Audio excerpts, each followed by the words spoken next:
Hi friends, welcome to Ponniamman family. இன்றைக்கி நம்ம பார்க்க போகிறது ஆடி மாதம் 2வது வாரம் எங்கள் சித்தி வீட்டில் கூழ் ஊற்றுனது தான் பார்க்க போகிறோம். இந்த வாட்டி ஸ்பெஷலான ஒரு கூழும் கூட இது. எங்கள் வீட்டில் கல்யாண கூழும் சேர்த்து ஊற்றியாச்சு இப்பயே. ஆமாம், வர ஆவணி மாதம் எங்கள் வீட்டில் ஒரு கல்யாணம் இருக்குது. அதுக்காக தான் ஆடி மாதம் எப்போவுமே அம்மா கூழ் ஊற்றுவாங்க. இப்போ அதையும் சேர்த்து ஊற்றியாச்சு. கருவாட்டு குழம்பு ரெடி ஆகிடுச்சு. நேத்தியே அம்மா கூழ் ஆக்கி வச்சுட்டாங்க. அது மேலே ஆடை கட்டியிருக்கு, அதை எடுக்கணும். வெள்ளை சாதம் வந்துட்டு அந்த உருண்டைக்காக பிடிச்சி வச்சுருந்தாங்க. இது கொழுக்கட்டை மாவு, துள்ளு மாவு ஊற வச்சு காய வச்சுருக்காங்க அரைக்கிறதுக்காக. கீரை வந்துட்டு ரெடி ஆகிட்டே இருக்குது. கொஞ்சம் ரெடி ஆகிடுச்சு ஃபுல்லாகவே.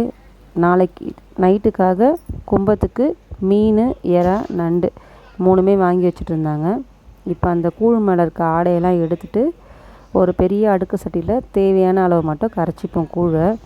மீதியெல்லாம் கட்டி கூழாகவே வச்சு கருவாட்டு குழம்பு ஊற்றி சாப்பிட்டு இருக்கவும் பிடிக்கும். இப்போ வெளியில் தோரணம்லாம் கட்டியாச்சு. வாசலை பெருக்கி கோலமும் போட்டாச்சு. சாமி கும்பிட்ற டைமில் தான் நாங்கள் பண்ணோம். இது எல்லாத்தையுமே காலையில் பண்ணால் ஃபுல்லாத்தையும் கலைஞ்சிச்சு. இது பெரிய சித்தி வீடு. அவங்க வீட்லேயுமே கோலம் போட்டு சாமி கும்பிட ஆரம்பிச்சிட்டாங்க. இவங்க வீட்டில் அரிசி மாவு கோலம் போட்டிருந்தாங்க. பார்த்திங்கனாலே உங்களுக்கே தெரியும். ஃபுல்லாக கோலம் போட்டுட்டு வாசலில் எண்ணெய் ஊற்றி விளக்கேற்ற ஆரம்பித்தாச்சு. உள்ளுக்க குழம்பு, கீரை, ஒரு ஃபுல்லாக அடுக்கு சட்டி ஃபுல்லாக கூழ் கரைச்சி அதுக்கு மேலே தயிர், வெங்காயம், வேப்பிலை எல்லாம் போட்டாச்சு. இந்த வெள்ளை சாதம் அதுக்கு தான் பிடிச்சது. ரெடியாக இருக்குது.